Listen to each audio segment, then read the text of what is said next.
Class 11th के सभी विद्यार्थियों, आपका जो 22 मार्च का प्रश्न पत्र है उसके लिए आज अपन भूगोल का पेपर देखेंगे और पूरा पेपर का सॉल्यूशन दूंगा आपको, बढ़िया से कंप्लीट करेगा आप तो। चलिए तो देर किस बात की, फटाफट से शुरू करते हैं। निम्नलिखित में से किस विद्वान ने भूगोल शब्द का प्रयोग किया? इरेटोस्थेनीज ने। जल योजन प्रक्रिया निम्नलिखित पदार्थों में से किसे प्रभावित करती है? लवण को। वायुदाब मापने का जो यंत्र है वो है बैरोमीटर। ठीक है। जैव विविधता का जो संरक्षण है वो निम्न में से किसके लिए महत्वपूर्ण है? सभी जीवधारियों के लिए। डोडा बेटी चोटी निम्नलिखित में से कौन सी पहाड़ी श्रृंखला में स्थित है? नल्ला माला। ठीक है। भारत का प्राचीन स्थलखंड कौन सा है? प्रायद्वीपीय पठार। कौन सा जाएगा इसमें? प्रायद्वीपीय पठार। चलिए यहाँ से अपन आगे बढ़ते हैं और ये क्वेश्चन नंबर फर्स्ट आपका रहेगा, इतना हो गया। ये इंग्लिश मीडियम वाले बच्चों के लिए, भूतल का वहाँ बिंदु जो भूकंप के उद्गार केंद्र के समीप होता है अभिकेंद्र कहलाता है। बहुत सी भू संबंधित भू आकृतियाँ मिलकर भूदृश्य बनाती है। सबसे अधिक गर्त प्रशांत महासागर मिलते हैं। विदेशज प्रजातियों के आगमन से पारितंत्र का ह्रास होता है। भारत विश्व का कौन सा बड़ा देश है? 7वां। भारत के पड़ोसी द्वीपी देश श्रीलंका और मालदीव है। यहाँ से अपन देख सकते हैं। आगे बढ़ते हैं। इसका पहले का मिलान आपको हो जाएगा 5.5 ग्राम घन सेंटीमीटर। नदी के द्वारा बने हुए घुमाव को हम विसर्प नाम से जानते हैं। सूर्य ताप का आपको मिलान करना है, आने वाला सौर विकिरण। कृषि जैव विविधता का मिलान हो जाएगा फसलों की विविधता।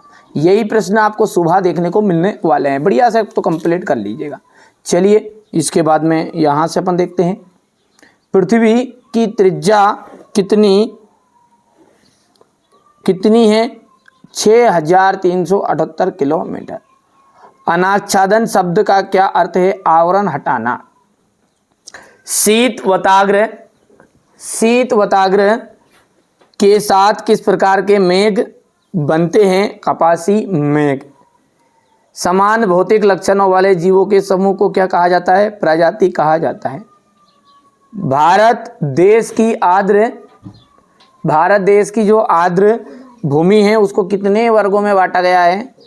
तो कहते हैं प्रजाति कहा जाता है। क्या कहा जाता है? प्रजाति। भारत देश की आर्द्र भूमि को कितने वर्गों में रखा जाता है? 8 वर्गों में।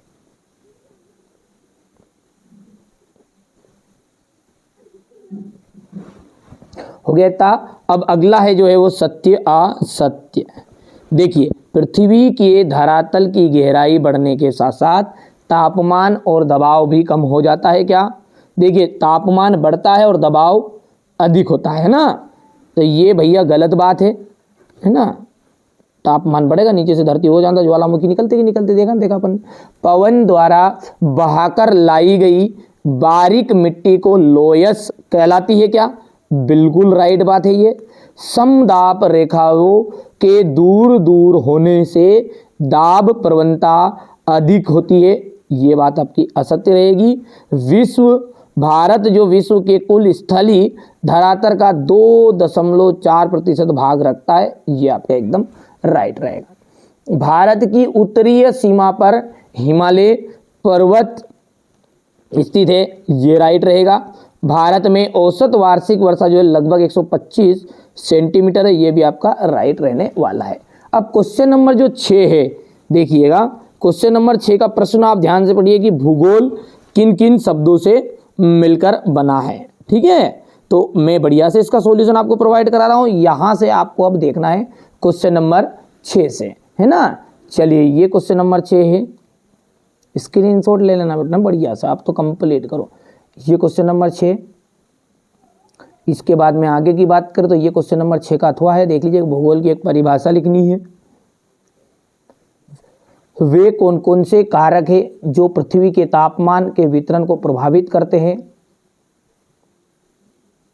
जलवायु से क्या तात्पर्य है? विदेशज प्रजातियों से आप क्या समझते हैं? क्वेश्चन नंबर ये 8 है। ये क्वेश्चन नंबर 8 का अथवा है, देखो ध्यान से। क्वेश्चन नंबर 9 को देखो, भारत को उपमहाद्वीप क्यों कहते हैं? क्वेश्चन नंबर 9 का अथवा रहेगा ये, कि तटीय सीमा रेखाओं के राज्यों की पहचान कीजिए। इसके बाद में क्वेश्चन नंबर 10 है आपका कि पश्चिमी घाट की कोई दो विशेषताएं कम लिखिएगा। आराम से याद कर लोगे ना, बिल्कुल सिंपल लैंग्वेज में ये हिमालय के 3 प्रमुख नदी तंत्रों के नाम लिखिए। ठीक है, आप तो बढ़िया से करो। मेरी जवाबदारी है ना, जिन बच्चों ने मुझे 10th क्लास में देखा था, है ना, 10th क्लास में बहुत सारे बच्चे ऐसे, क्योंकि अब आप 11th में हो, 10th क्लास में मेरे द्वारा बताए गए तो 80-90% जरूर बनी होगी, ये गारंटी है। तो इस साल भी आपकी बनवाएंगे, बढ़िया से आप तो मेहनत करो, है ना।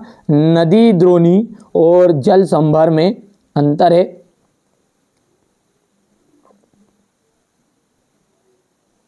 ये क्वेश्चन नंबर आपका 12 है। भूकंप के दो हानिकारक प्रभावों को लिखिए। यहां से कोसी नदी को बिहार का शोक क्यों कहते हैं?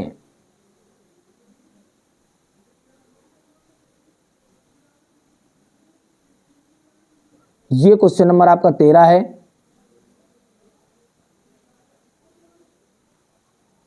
यहां से अपन बात करें तो वर्षा के 3 प्रकारों को समझाना है आपको।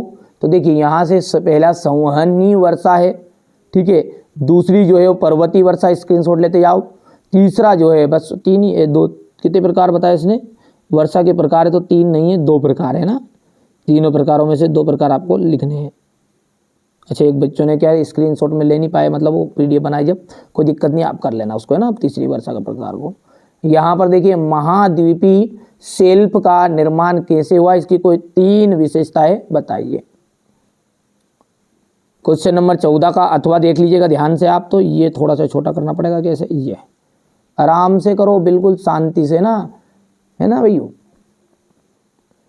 ये क्वेश्चन नंबर आपका 15 है, ये ध्यान से देखो।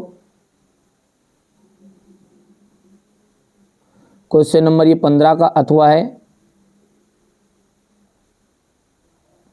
यहाँ पर देखिए, थोड़ा सा बच्चों ने गलती क्या कर दी कि ये पीडीएफ बनाते समय ये ले लिया, देखो इसका अथवा नहीं लिया, है ना।